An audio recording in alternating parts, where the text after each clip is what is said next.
Hey guys, I'm Selma. I'm one of the professors here in FIMS, and today I'm going to give you a brief preview from a second year course that I teach called Consumer Society. We'll be taking a brief look at how marketers appeal to us on a psychological level, covering a basic principle that we all encounter on a regular basis, but one that often goes unnoticed. So my goal today is to draw your attention to it so that you're more primed to notice just how prevalent it is. The concept I'll be talking about is known as participatory consumerism. And to outline what exactly I mean by this, I'm going to tell you a story. Before I do that, however, I'm just going to pull my wee face down so that you can focus on what exactly it is that I'm saying. Let me set the scene for you. It's 1945. We're at the end of World War II. Soldiers are returning from the war shell-shocked and traumatized.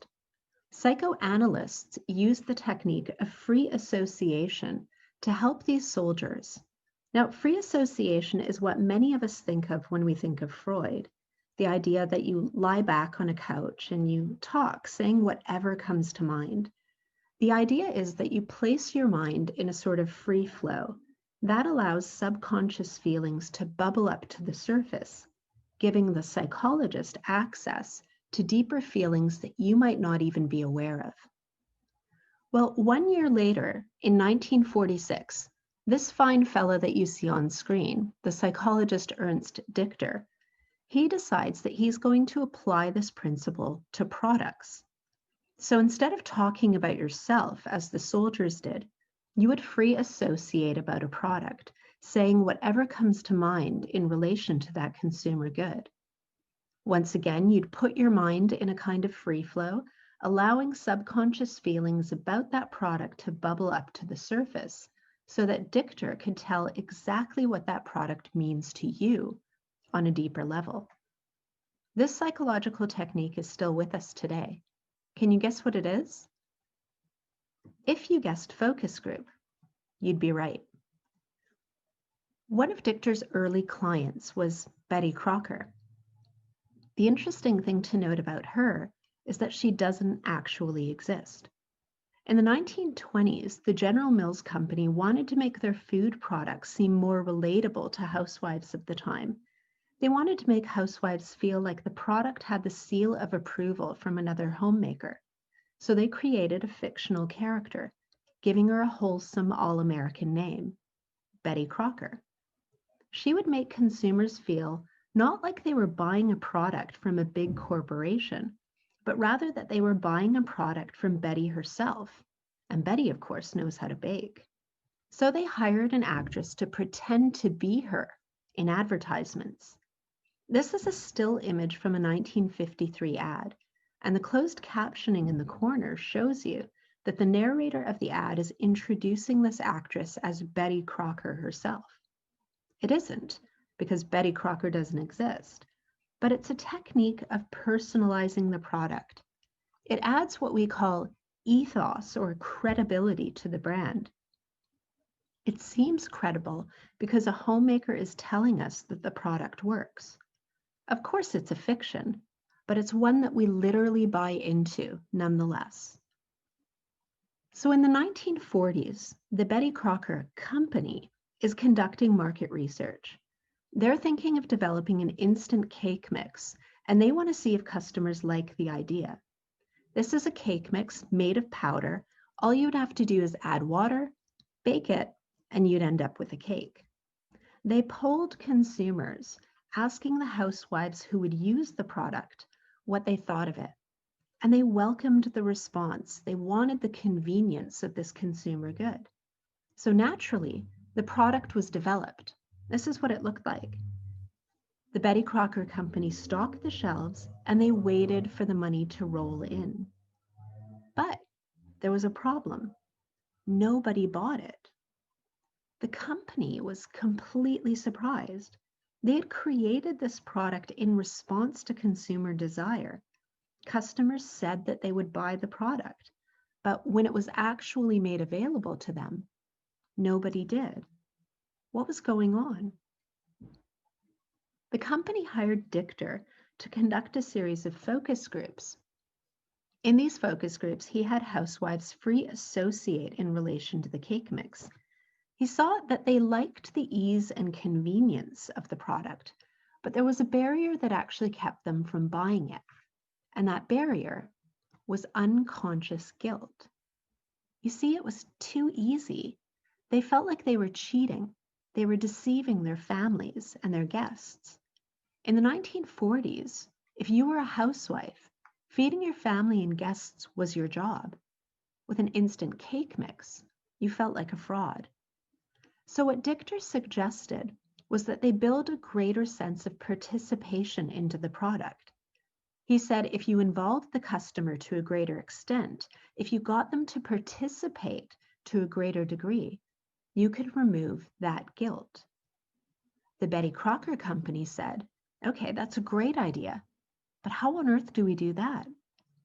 And Dichter's response was brilliant in its simplicity. Easy, he said. Just add an egg. Just add an egg. The egg, he explained, was an unconscious symbol, and what it represented was her investment in the cake. She isn't just adding an egg. On a symbolic level, she's adding her own love and effort. You're no longer just turning on the water tap here. Now you have to take the eggs from the fridge, wait until they're room temperature, lovingly crack them into the batter, and then mix it all up. It feels more like real baking. You're no longer cheating, but participating, and therefore you feel a greater sense of accomplishment. What Dichter was doing was getting rid of the guilt. The company made the change and sales skyrocketed. Recognizing the importance of the eggs, the company even emphasized them in their advertisements. So here's an example of a print ad from the 1940s.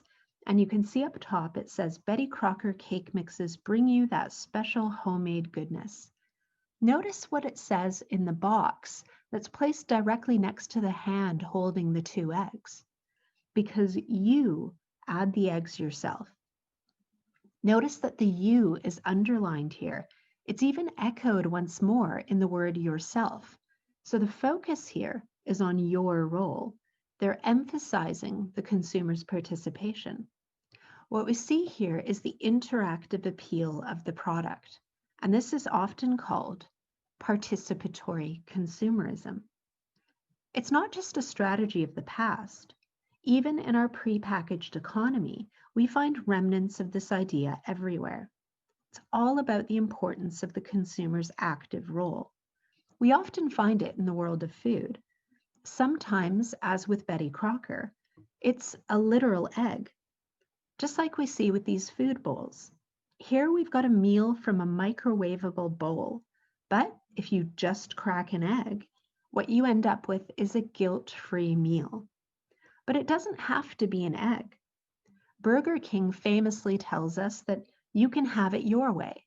What they're saying here is that you can build your own burger. It's the equivalent of the Betty Crocker egg. You are playing a fundamental role in the construction of that burger. If you're at all familiar with Loblaws, their PC product packaging incorporates a baked by you line. So here we see a tray of frozen brownies, but notice how the emphasis is on the word baked by you. That phrase is actually larger than the product itself, the brownie square, because this is what they're emphasizing. The strategy isn't limited to food marketing, though. It is in fact very pronounced in the personalization of our electronics. Think about your cell phone for a second. Cell phones are mass-marketed products. There are millions of people in the world with the same cell phone as you. But of course, that's not what the marketing emphasizes. The emphasis is on the idea that this is a personal aid. This mass-produced good is a reflection of you, the owner. And this is why a lot of promotional imagery looks something like this. This is from Apple. What the entire image is designed to do is to make us see this device as personalized, from the wallpaper, the songs that you listen to, your individuated friends, and your hobbies and interests. This phone is a technological reflection of your personality. You have contributed to the creation of this phone. It's basically the Burger King of phones in that you can have it your way. Participation is the currency of the contemporary marketplace. And one of the ways of achieving this is through participatory consumption. My point here is that these are all symbolic Betty Crocker eggs. They demonstrate the interactive appeal of the marketplace. The fact of the matter is that we like to feel like active participants rather than passive shoppers. If we add our voice, our investment in that product is much, much greater. Hey again. So the next time you find yourself engaging in the marketplace, I want you to keep an eye out for these symbolic Betty Crocker eggs, because they are indeed absolutely everywhere. So have fun shopping and enjoy the rest of the day, you guys.